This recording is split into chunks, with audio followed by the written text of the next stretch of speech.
4 years have passed since the mortal races banded together and stood united against the might of the Burning Legion. Though Azeroth was saved, the tenuous pact between the Horde and the Alliance has all but evaporated.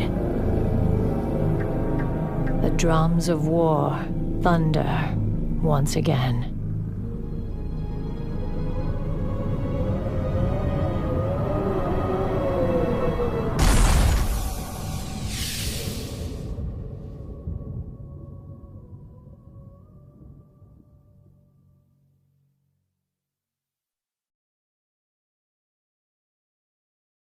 I'm Mr. T, and this is my night elf mohawk. God, T, there's no such thing as a night elf mohawk. Shut up, fool! Like I was saying, my mohawk storms through mighty forests on his frost saber. My mohawk... T, it's a warrior, not a mohawk. Well, maybe Mr. T hacked the game and created a mohawk class. Maybe Mr. T's pretty handy with computers. Had that occurred to you, Mr. Condescending Director? I'm Mr. T, and I'm a night elf mohawk. What's your game? Wait a second. Was that Mr. T? Was he promoting a video game? Let me take another look. I'm Mr. T. Yep, that's him all right. When did he start playing video games? Oh yeah, probably about the same time all of us did. Video games have come a long way since the inception of Pong. They've undergone several cycles of evolution from the Atari 2600 to the Nintendo Entertainment System to the Sony PlayStation. And each time, there's always something new to play with. The most revolutionary of these being the capability to play online. Who wants to meet up at the arcade or bring a spare controller to a buddy's house when they can have all the fun without ever leaving the house? So where exactly does World of Warcraft play into all of this?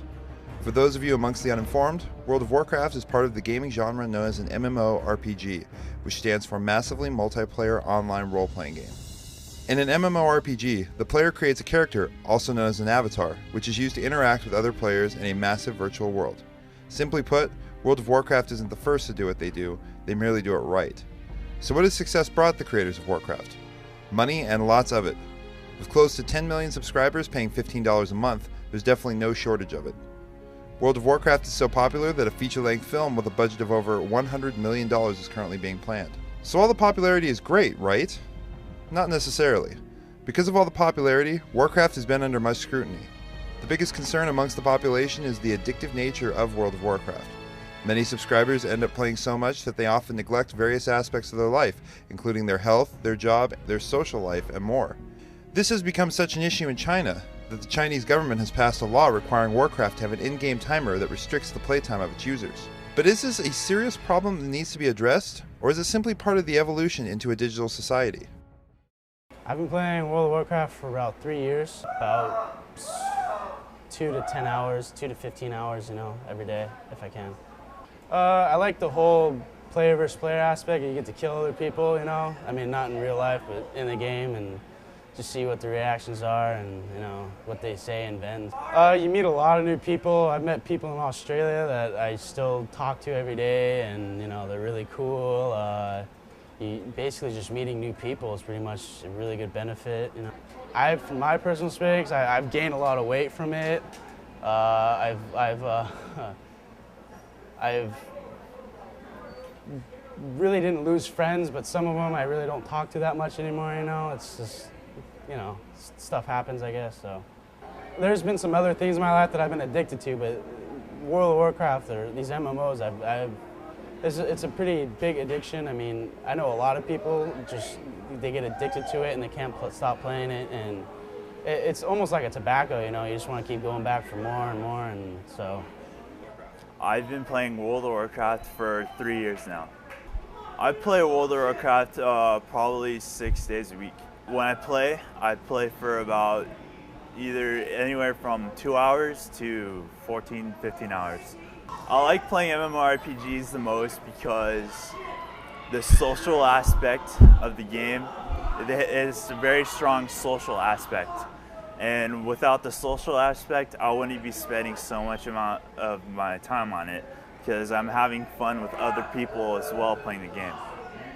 There's good life lessons as in managing money, managing your time, cooperating with other players, different life skills, to be honest. I've learned a lot through playing World of Warcraft. I really think that there's some negatives in online role-playing games, that there's so much good things about it that you kind of deny what's in real life. You kind of like some real life things that need to be done, maybe getting to work on time or any other things that you can think of, you know, just time mismanagement. World of Warcraft I started playing in June of '06, I believe, and I kind of just messed around with it, played Halo, and then I really started getting into it October of last year when I started the character that I play now. When I keep track, I usually play online for, I'd say, a good 6-8 hours. It's an easy way to be at home and feel kind of like you're doing something rather than just sitting around doing nothing. It gives you kind of a way to kind of test your leadership skills without having any real consequences that fall back. Because I used to own a business, and if you mess up there, you're done. But in this game, if you mess up, then somebody leaves. Who cares? I mean, a lot of people that play this game are kids and stuff. I think for kids, it kind of falls upon the parents.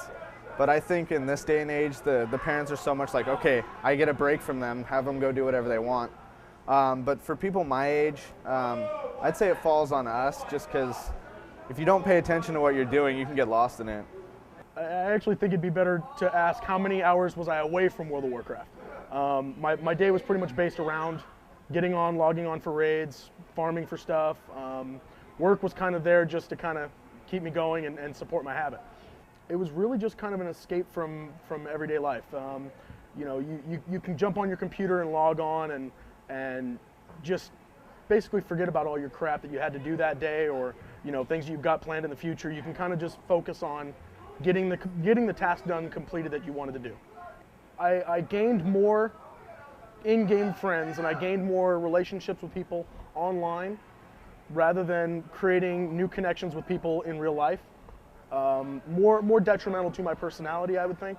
I'm a little bit of an extroverted person, so for that switch, it kind of threw me off.